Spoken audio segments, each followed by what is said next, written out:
어머니, 근데 결혼하면 집 해주신다고 하셨잖아요? 이 씨는 순간, 아, 결국 또 그 얘기구나 싶어 벌써부터 머리가 아파오기 시작했습니다. 아니, 그래서 경기도에 전세로 아파트 마련해줬잖니. 전세면 집을 사주신 게 아니잖아요. 서울에 30평 고급 신축 아파트 정도는 돼야죠. 그 정도는 돼야 사람 사는 거잖아요. 정 그러시면 어머님이 지금 살고 계신 서울 아파트, 그거 제 명의로 바꿔주세요. 뭐라고? 명의 안 바꿔주시면 저 이 결혼 생활 더는 못하겠으니까 그렇게 아세요. 그래? 그럼 이혼하렴. 네? 지금 뭐라고 하셨어요? 하라고, 이혼. 요즘 세상에 이혼이 무슨 흠이라고. 시댁에서 혼수에 전세 아파트까지 다 해줬는데 넌 대체 뭐가 그렇게 불만이니? 정작 내 친정에선 2천만 원이 전부였잖아. 왜 우리 처가를 걸고 넘어지세요? 저희도 저희 나름대로 노력했어요. 내가 너 이럴 줄 알고 아파트를 전세로만 해준 거야. 내가 원하는 대로 다 해주면 끝도 없이 요구할 게 불 보듯 뻔했으니까 지금 내가 명의까지 바꿔주면 나중에 난 내가 살던 집에서 길바닥으로 쫓겨나는 신세나 되겠지. 어머니, 지금 말 다 하셨어요? 안녕하세요. 이 사연의 주인공은 66세 이정자 씨입니다. 이 씨는 2년 전 남편을 하늘나라로 떠나보낸 후 자식들 하나만 바라보며 살아왔습니다. 30년 넘게 성실히 직장 생활을 하며 모은 돈으로 서울에 아파트를 하나 장만해두고 자식들이 결혼하면 좋은 곳에 신혼집도 마련해 주리라 마음먹고 있었죠. 평생 가족을 위해 살아온 평범한 어머니였습니다. 그런 이 씨에게 36세가 된 아들은 늘 걱정거리였습니다. IT 중소기업에서 과장으로 일하며 성실하기는 했지만 워낙 우유부단하고 소심한 성격 탓에 연애 얘기 한 번 꺼낸 적이 없었거든요. 친구들은 이미 다 결혼해서 아이까지 낳고 사는데 혼자만 총각으로 지내는 아들이 안쓰러워 이 씨는 입버릇처럼 말했습니다. 그냥 사람만 괜찮으면 됐다. 누구라도 좀 데려오기나 해라. 그러던 어느 날이었습니다. 아들이 조심스럽게 말을 꺼냈습니다. 엄마, 저 만나는 사람 생겼어요. 진지하게 생각 중이에요. 그 말이 얼마나 반가웠던지요. 드디어 우리 아들도 좋은 사람을 만났구나 싶어 가슴이 두근거렸습니다. 처음 만난 며느리 하영이는 네일숍을 운영하는 단정한 여자였습니다. 첫인상도 참 반듯했습니다. 예의 바르고 말투도 곱고 사람 앞에선 항상 웃는 얼굴이었죠. 이 씨는 속으로 안도했습니다. 며느리가 만난 지 겨우 6달 만에 결혼 얘기를 꺼냈다 해서 좀 놀라긴 했지만 아들은 확신에 차서 말했습니다. 하영이가 나이도 있고 빨리 안정되고 싶어 해요. 저도 이 사람이면 괜찮을 것 같아요. 아들이 그렇게 확신하며 말하니 이 씨도 결국 고개를 끄덕였습니다. 나이가 찬 것도 있고 아들이 그토록 간절해하는데 뭐 어떻겠습니다. 좋은 인연이라면 빨리 가정을 꾸리는 것도 나쁘지 않다고 생각했죠. 상견례도 무난히 진행됐습니다. 처가 어른들도 점잖아 보였고 대화도 자연스럽게 이어졌습니다. 다만 식사 중간쯤 안사돈이 조심스럽게 건넨 말이 지금도 기억에 남습니다. 요즘 집값이 너무 비싸다곤 하지만 우리 아이들 시작이 참 중요하잖아요. 신혼집 정도는 신축 아파트에서 시작해야죠. 안 그래요, 사돈? 그때는 그냥 흘려들었습니다. 부모 마음이야 자식들 좋은 데서 시작하길 바라는 게 당연하다 싶었죠. 하지만 지금 생각해보면 그 말이 바로 신혼집은 당연히 시댁에서 할 거죠 라는 무언의 압박이었던 것 같습니다. 그 후 얼마 안 가서 처가 쪽에서 혼인신고부터 먼저 하자고 하더군요. 요즘은 결혼 전에 신고 먼저 하는 사람도 많다길래 우리는 별 의심 없이 서류를 내줬습니다. 이제 아들이 결혼도 했고 이 씨는 아들이 그저 행복하면 된다는 마음뿐이었어요. 그런데 혼인신고가 끝나고 나니 아들이 굳은 표정으로 심각하게 이야기를 꺼냈습니다. 엄마, 하영이네는 집 해줄 여력은 없대요. 자기가 지금까지 모은 돈도 2천만 원이 전부고 혼수도 가능하면 우리 쪽에서 다 해줬으면 한다네요. 그 말을 듣고 이 씨는 잠시 입을 다물었습니다.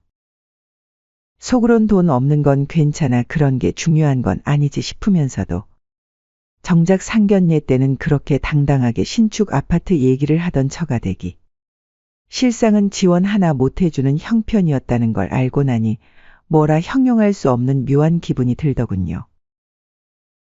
처가댁이 혹시 말 한마디가 다 계산된 건 아니었을까 그때 처음으로 의심이 고개를 들었습니다. 그로부터 한 달 뒤 며느리가 본심을 드러냈습니다. 어머님, 저희 신혼집은 서울의 신축 아파트면 좋겠어요. 최소 30평 이상, 역세권은 돼야죠. 제 주변 친구들은 다 그렇게 시작했어요. 말은 공손했지만 속뜻은 확실했어요. 서울 신축 아파트를 사달라는 거였죠. 아들은 아무 말도 못하고 이 씨 눈치만 살폈습니다. 이 씨는 잠깐 생각한 후 곧장 말했습니다. 서울은 무리다. 대신 교통 좋은 경기도 신축 아파트 전세로 구해줄게. 그러고는 며느리를 보며 부드럽게 덧붙였습니다. 아직 신혼이잖아. 우선은 전세로 시작해보고 나중에 아이 생기고 집 구할 때 다시 이야기하자. 너무 조급하게 생각하지 말자, 하영아. 사실 서울에 집을 해줄 수 있는 여력은 있었습니다. 하지만 며느리가 원하는 대로 다 해줬다간 더 큰 욕으로 이어지겠다는 느낌이 들어서 이 씨가 일부러 전세를 제안한 것이죠.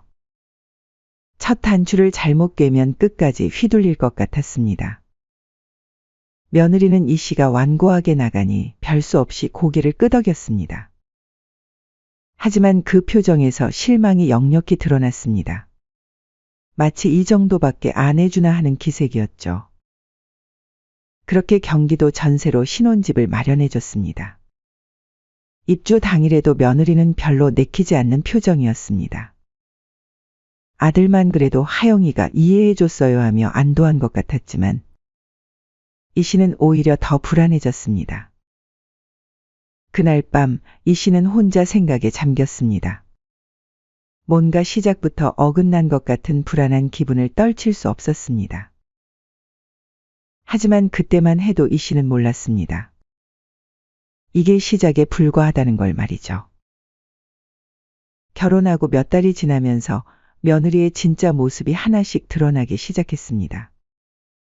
경기도의 전세로 신혼집을 구해준 게 내심 마음에 들지 않았던 모양이었어요. 시댁에 올 때마다 인사도 형식적으로 하고 말끝마다 피곤하다는 소리를 달고 다녔습니다. 며느리의 눈빛 하나에도 이 집이 내 마음에 안 든다는 기색이 역력했지만 처음에는 이 씨도 애써 넘겼습니다. 결혼 초기니까 적응하는 시간이 필요하겠지 싶었거든요. 그런 며느리가 어느 날은 대놓고 이런 말을 했습니다. 어머님, 제가 마음에 안 드시죠? 제 친구들은 결혼하자마자 시댁에서 새 아파트 사주고 명품 가방도 사주고 그러던데 저는 아무것도 없어요. 말투는 부드러웠지만 목소리 끝엔 뾰족한 가시가 숨어 있었습니다. 그 말을 들으며 이 씨는 예전에 며느리를 식구로 맞았다는 의미로 백화점에서 500만 원짜리 가방을 사줬던 기억이 떠올랐습니다. 고르고 골라 제일 무난한 브랜드를 골라 선물했건만 그런 건 하나도 기억 못하고 자신이 받은 게 없다는 식으로 말하는 모습에 가슴이 쓰렸어요. 그래도 이 씨는 참고 넘겼습니다. 아들이 며느리에게 잘하려 애쓰는 게 눈에 보였기 때문이었죠. 결혼 초반에는 데이트도 자주 하고 주말마다 친정에도 함께 다녀오고 하영이랑 잘 지내고 있어요라고 웃으며 말하는 아들 모습이 기특하기까지 했습니다. 그래서 이 씨도 믿으려 했어요. 저런 기질도 시간이 지나면 나아지겠지 이해하려 애쓰며 마음을 다잡았습니다. 그런데 그 믿음이 점점 허물어지기 시작했습니다. 한편 며느리는 결혼하고 몸이 힘들다며 네일숍을 그만두고 전업주부를 하겠다고 선언했습니다. 결혼했으니까 이제 가사에 집중하고 싶어요. 살림도 제대로 배우고 싶고요. 그 말에 이 씨는 뭐라 할 수 없었습니다. 며느리가 원한다는데 억지로 일하라고 할 수도 없는 노릇이었거든요. 그런데 문제는 그 이후였습니다. 며칠 뒤 이 씨는 아들 부부의 집에 반찬을 가져다 주러 들렀습니다. 그런데 집은 정리가 전혀 안 되어 있었습니다. 택배 상자가 거실 한가운데 쌓여 있고 식탁엔 먹다 남은 배달 음식이 그대로였으며 싱크대에는 설거지가 산처럼 쌓여 있었습니다. 며느리는 전업주부임에도 불구하고 집안일에 소홀한 모습을 보여서 이 씨의 걱정을 샀습니다. 하지만 이 씨는 신혼 초부터 잔소리하면 며느리가 시집살이 시킨다고 오해할까봐 말을 아꼈습니다. 며칠 뒤 평소엔 말이 없던 딸 은정이가 이 씨를 따로 불렀어요. 엄마, 혹시 새언니 친정에 여유가 좀 있으셨나? 아니, 그렇지는 않고 평범하시지? 그러자 딸은 핸드폰을 꺼내며 말했습니다. 엄마, 새언니 SNS인데 한번 봐보세요. 딸이 내민 핸드폰 화면에는 이 씨가 몰랐던 세상이 펼쳐져 있었습니다. 며느리의 SNS엔 명품 가방, 다이아 반지, 호텔 뷔페, 고급 디저트 카페, 제주도 여행 사진까지 매일같이 올라오고 있었던 것입니다. 엄마, 이거 다 오빠 월급으로 하는 거 아니에요? 새언니 일도 안 하잖아요. 딸의 말에 이 씨는 순간 할 말을 잃었습니다. 아들 월급으로 감당하기엔 도무지 맞지 않는 소비 수준이었거든요. 처음엔 며느리가 몰래 알바라도 하는 줄 알았지만 그것도 아니었습니다. 이 씨는 속으로 계산했습니다. 아들 월급이 한 달에 500만 원 정도인데 며느리가 SNS에 올리는 물건들은 그 돈으로는 절대 감당할 수 없는 수준이었습니다. 명품 가방 하나만 해도 몇백만 원인데 매달 새로운 걸 사고 있었거든요. 며칠 뒤 씨는 걱정되는 마음에 아들의 집에 들렀습니다. 이번에도 저번처럼 집은 정리가 전혀 안 되어 있는 모습이었죠. 심지어 거실 한쪽엔 명품 브랜드의 쇼핑백이 3개나 나란히 놓여 있었고 안에는 포장도 안 뜯은 물건들이 들어 있었습니다. 한편 며느리는 소파에 누워서 핸드폰만 들여다보고 있었죠. 순간 이 씨의 참았던 말이 입 밖으로 나왔습니다. 하영아, 이런 건 좀 아니지 않니? 전업주부 되겠다고 했으면서 집 정리는 하나도 안 하고 명품만 사는 게 맞는 거야? 그 말에 며느리 얼굴이 순간 굳더니 이내 눈을 치켜뜨며 말했어요. 어머님, 저 그 말 진짜 서운해요.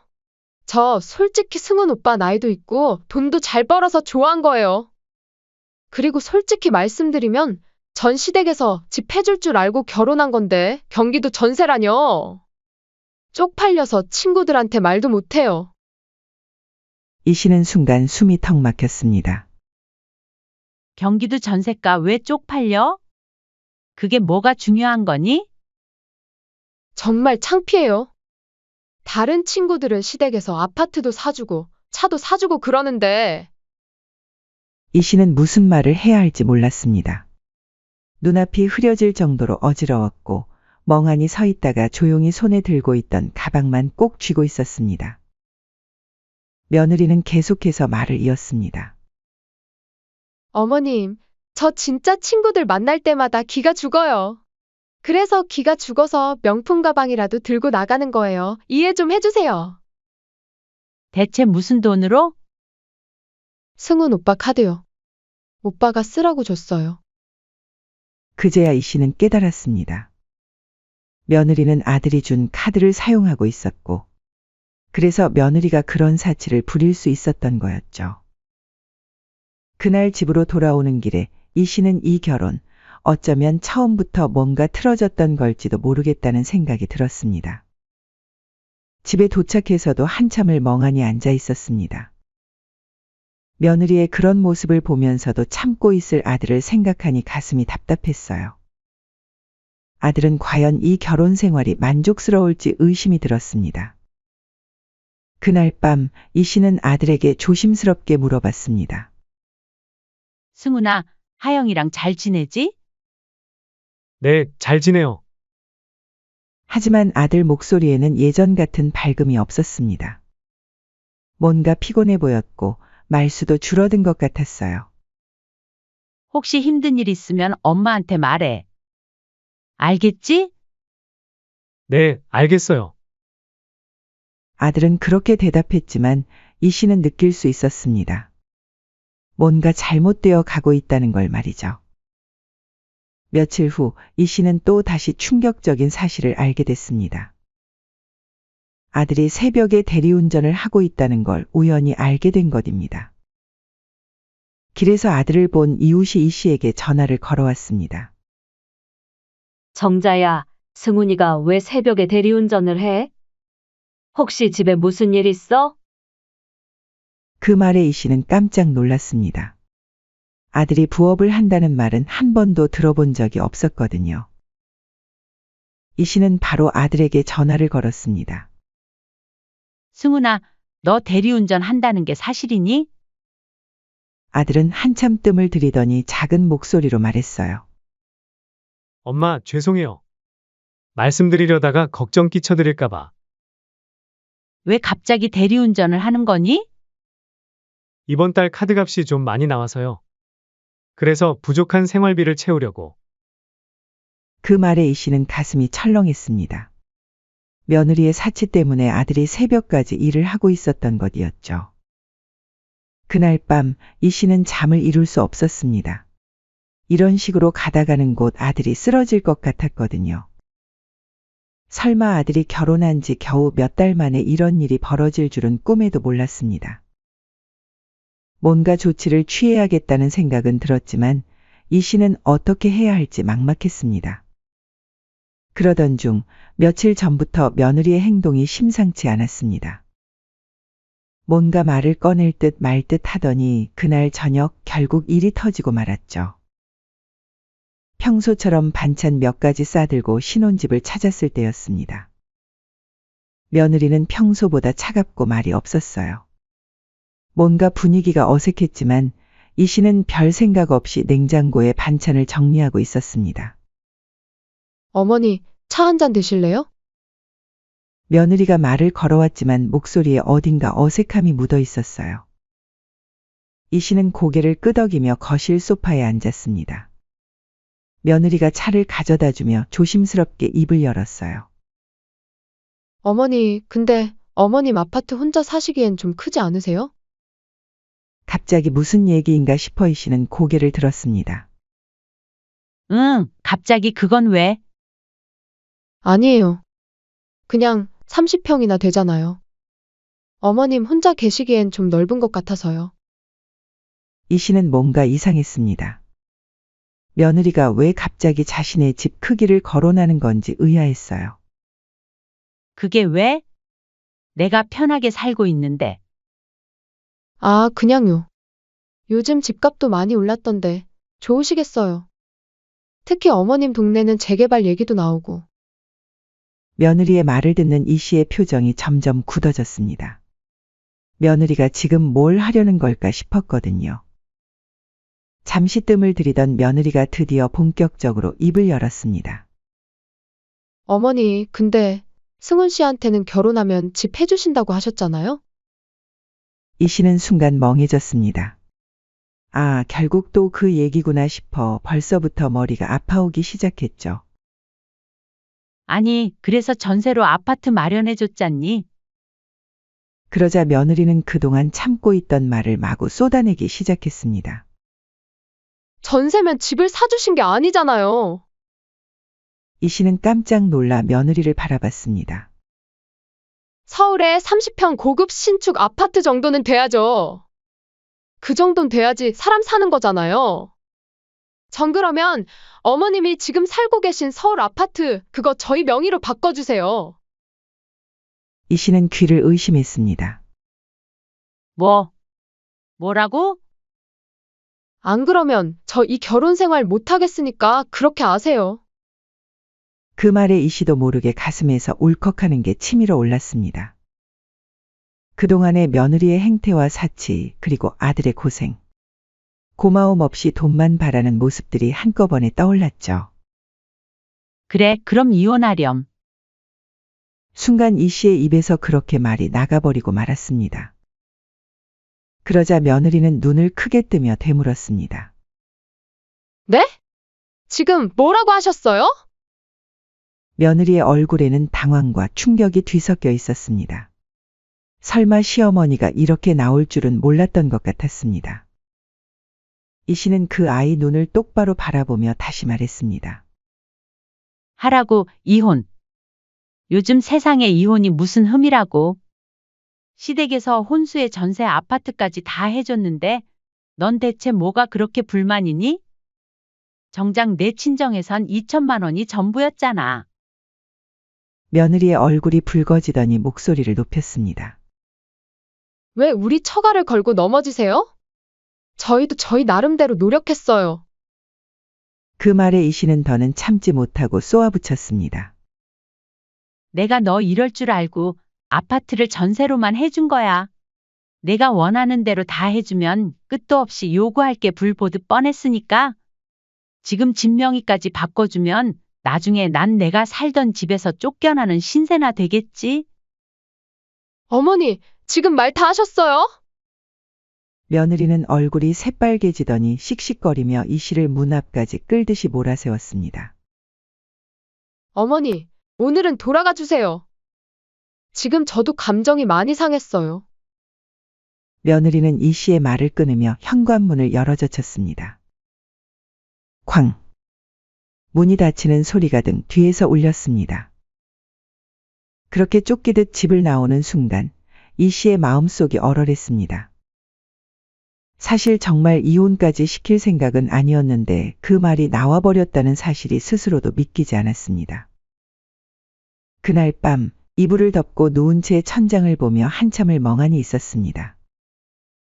괜히 부모 등살의 아들이 원치 않는 이혼을 하게 만드는 건 아닐까 싶어 마음이 무거웠습니다. 세상에 자식 이혼시키고 속 편한 부모가 어디 있겠습니까? 그래도 이건 도저히 피할 수 없는 문제였습니다. 결국 이 씨는 휴대폰을 들고 아들에게 전화를 걸었습니다. 그런데 아들의 첫 마디가 의외였습니다. 엄마, 무슨 일 있었는지 다 들었어요. 이 씨는 한숨을 쉬며 조심스럽게 물었어요. 그래, 너는 어떻게 생각하니? 그 말에 아들은 한참 침묵하더니 뜻밖의 대답을 했습니다. 어머니, 저 하영이랑 정리하려고요. 그 말에 이 씨는 놀랐습니다. 설마 아들이 이런 말을 할 줄은 몰랐거든요. 정말 괜찮겠니? 난 네가 힘들어질까 봐. 아들은 담담하게 그러나 힘없는 목소리로 말했습니다. 결혼하고 한 번도 행복한 적 없었어요. 하영이 사치 감당하려고 카드값만 몇백이에요. 새벽에 들어올 때면 너무 힘들어서 토할 것 같을 때도 있었어요. 아들의 말을 들은 이 씨의 가슴이 먹먹해졌습니다. 승훈아, 그래도 뭐라도 더 벌면 좀 나아지지 않을까 싶어서 참고했어요.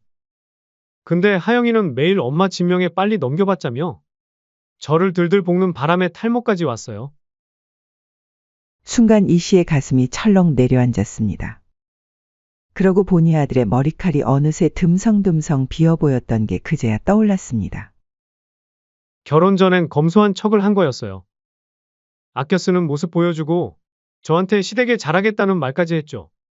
그런데 결혼하고 나니까 사람이 완전히 달라지더라고요. 어머니한텐 죄송해서 차마 이혼 얘기는 입에 못 올렸어요. 제가 잘하면 괜찮아질 거라 믿었는데 오히려 어머니까지 이런 일 겪게 만들어서 정말 죄송해요. 아들의 고백을 듣는 순간 속으로 얼마나 끙끙 앓고 있었을까 생각하니 이 씨는 더 이상 말을 잇지 못하고 눈물을 흘렸습니다. 한참이 지나고 아들이 마지막으로 말했어요. 근데 이번 일 겪고 확실히 느꼈어요. 이렇게 살 바엔 갈라서는 게 맞는 것 같아요.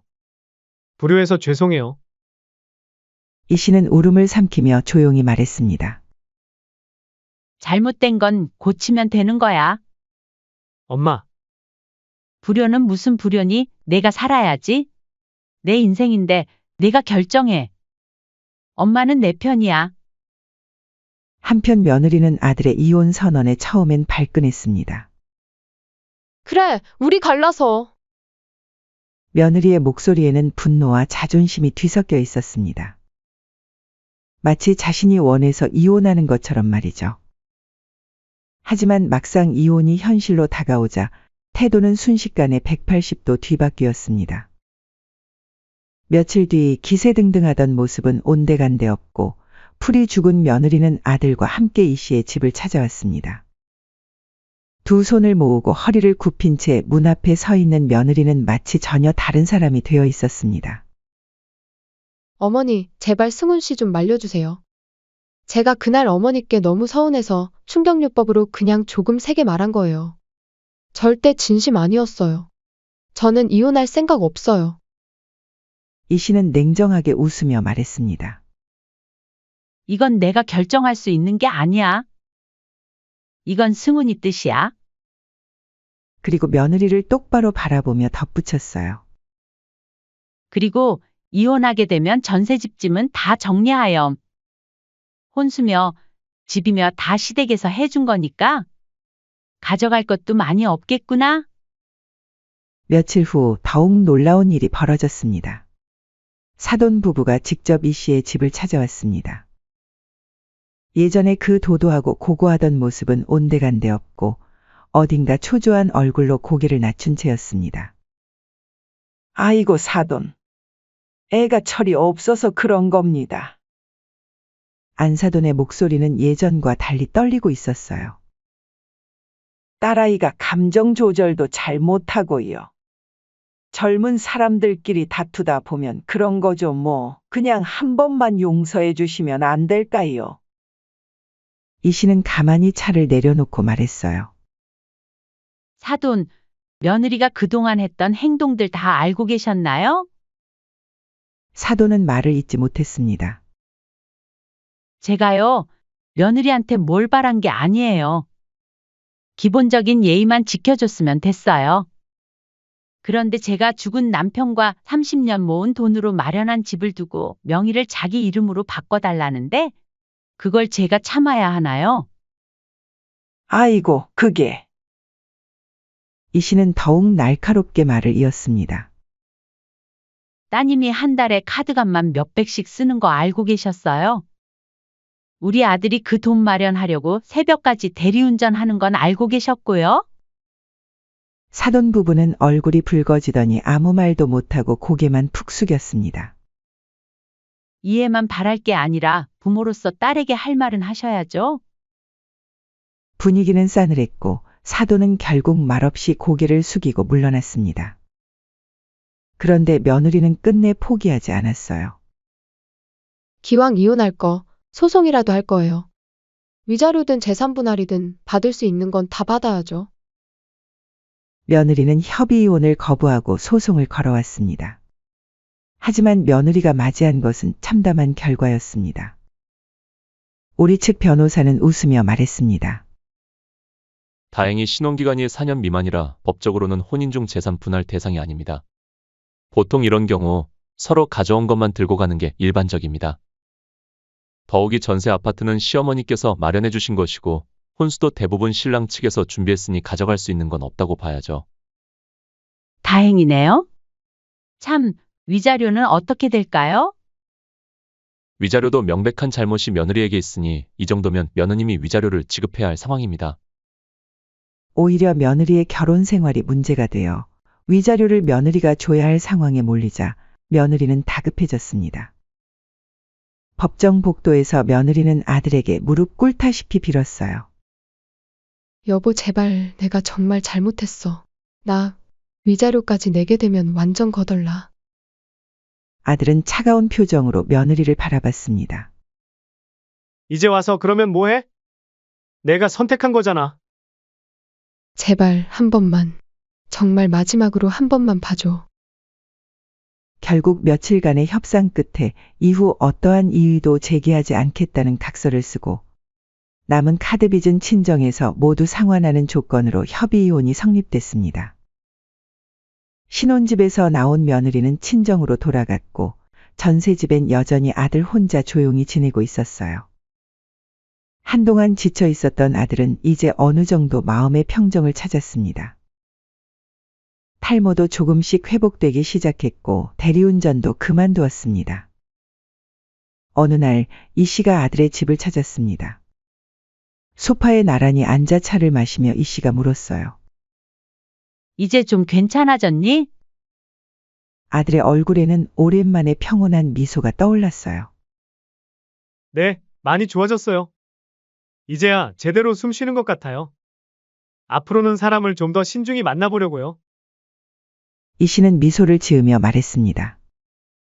그래, 나도 이제 너한테 결혼하라고 재촉 안 할게. 언젠가는 분명 너한테 딱 맞는 사람 나타날 거야.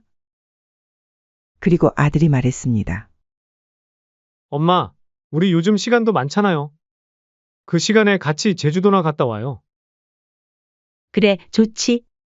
이제 나도 좀 놀러 다녀야지. 내 인생도 아깝지 않니? 그동안 엄마가 저 때문에 얼마나 고생했는지 알아요.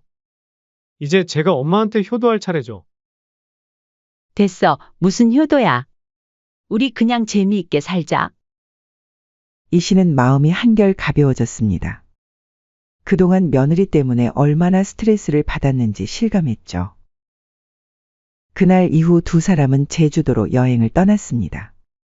오랜만에 모자가 함께하는 여행이었죠. 바다를 바라보며 산책하고 맛있는 음식도 먹고 그동안 못했던 이야기들을 나누며 시간을 보냈습니다. 엄마, 정말 오랜만에 이렇게 편하네요. 나도야. 이런 게 진짜 행복한 거구나. 그렇게 두 사람은 긴 어둠의 터널을 지나 이제는 따뜻한 햇살 아래로 걸어나가기 시작했습니다. 바람이 살랑 불어와 커튼을 흔들었습니다. 마치 두 사람의 새로운 출발을 응원하듯 말이죠. 이제 이 씨와 아들에게는 새로운 시작이 기다리고 있었습니다. 더 이상 누구에게 눈치 보지 않고 자신들의 행복만 생각하며 살아갈 수 있는 자유로운 시간들이 말이에요. 사연은 여기까지였습니다. 구독, 좋아요, 댓글은 영상 제작에 큰 힘이 됩니다. 인생의 쉼표를 시청해 주셔서 감사합니다.